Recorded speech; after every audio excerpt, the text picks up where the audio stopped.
অসমলৈ মই দ্বিতীয়বাৰ আহিছোঁ, কিন্তু অসম মোৰ দ্বিতীয় গৃহ যেন অনুভৱ হৈছে।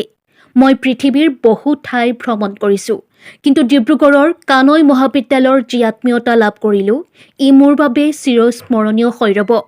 জাপান আৰু অসমৰ মাজত ভৌগোলিক দূৰত্ব থাকিলেও হৃদয়ৰ টান একেই। ডিব্ৰুগড় হনুমান বক্স ৰজমল কানৈ মহাবিদ্যালয়ৰ ভূগোল বিভাগ আন্তঃৰাষ্ট্ৰীয় আৰু ঔদ্যোগিক সম্পৰ্ক কোষৰ যৌথ উদ্যোগত অনুষ্ঠিত আন্তঃৰাষ্ট্ৰীয় বক্তৃতানুষ্ঠানত মূল বক্তা হিচাপে উপস্থিত থাকি জাপানৰ চিনচু বিশ্ববিদ্যালয়ৰ অধ্যাপক কেণ্টাৰো কানাজাৱাই আজি এইদৰে কৈ আৱেগিক হৈ পৰে।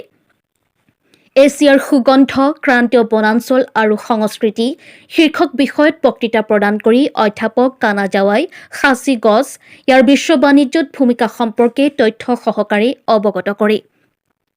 ভূগোল বিভাগৰ অধ্যাপিকা ডক্টৰ জুৰি বৰুৱাই আগধৰা বক্তৃতানুষ্ঠানখনিত তেওঁ কয়, দক্ষিণ পূব এছিয়াৰ দেশসমূহৰ অৰণ্যত প্ৰাকৃতিকভাৱে উপলব্ধ এই খাচী গছৰ বিশ্ব বাণিজ্যত চাহিদা থকাৰ লগতে অঞ্চলভেদে যোৱা দশকজুৰি বাগান ভিত্তিক খাচী গছ উৎপাদনৰ ওপৰতো গুৰুত্ব আৰোপ কৰিছে।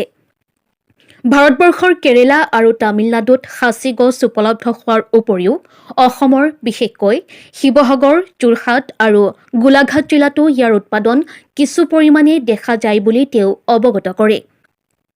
ভূগোল বিভাগৰ অধ্যাপিকা ডক্টৰ ফাৰ্নাজ ৰেজলিন চাইবা আহমেদে যুগুত কৰা এখনি গ্ৰন্থৰ আলমত অধ্যাপক কানাজাৱাই দেৰগাঁৱৰ নাহৰণি অঞ্চলত উপলব্ধ খাচী গছৰ বিষয়ে অধ্যয়ন তথা তথ্য আহৰণ কৰিবলৈ ইচ্ছা প্ৰকাশ কৰি অসমলৈ অহা বুলি উল্লেখ কৰি কয়, মই জাপানৰ বাসিন্দা, কিন্তু অসমৰ মানুহৰ মৰম আৰু অসমৰ প্ৰকৃতিয়ে অসমখনক মোৰ নিজৰ ঘৰৰ দৰেই অনুভৱ কৰাইছে। অসমীয়া সমাজৰ মৰম, ভালপোৱা, পৰম্পৰাই তেওঁক অভিভূত কৰি তুলিছে বুলি উল্লেখ কৰি অধ্যাপকগৰাকীয়ে কয়, যান্ত্ৰিক শিক্ষাই নহয়, মানৱীয় প্ৰমূল্যবোধেৰেহে বিশ্বক জয় কৰিব পৰা যায়।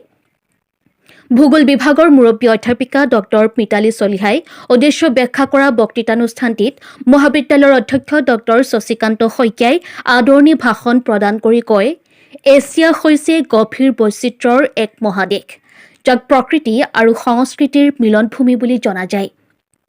এছিয়াৰ ক্ৰান্তীয় অৰণ্যবোৰ কেৱল জৈৱিক হটস্পট নহয়, সেইবোৰ আমাৰ পৰম্পৰা, প্ৰাচীন জ্ঞানৰ উৎস আৰু পৰিচয়।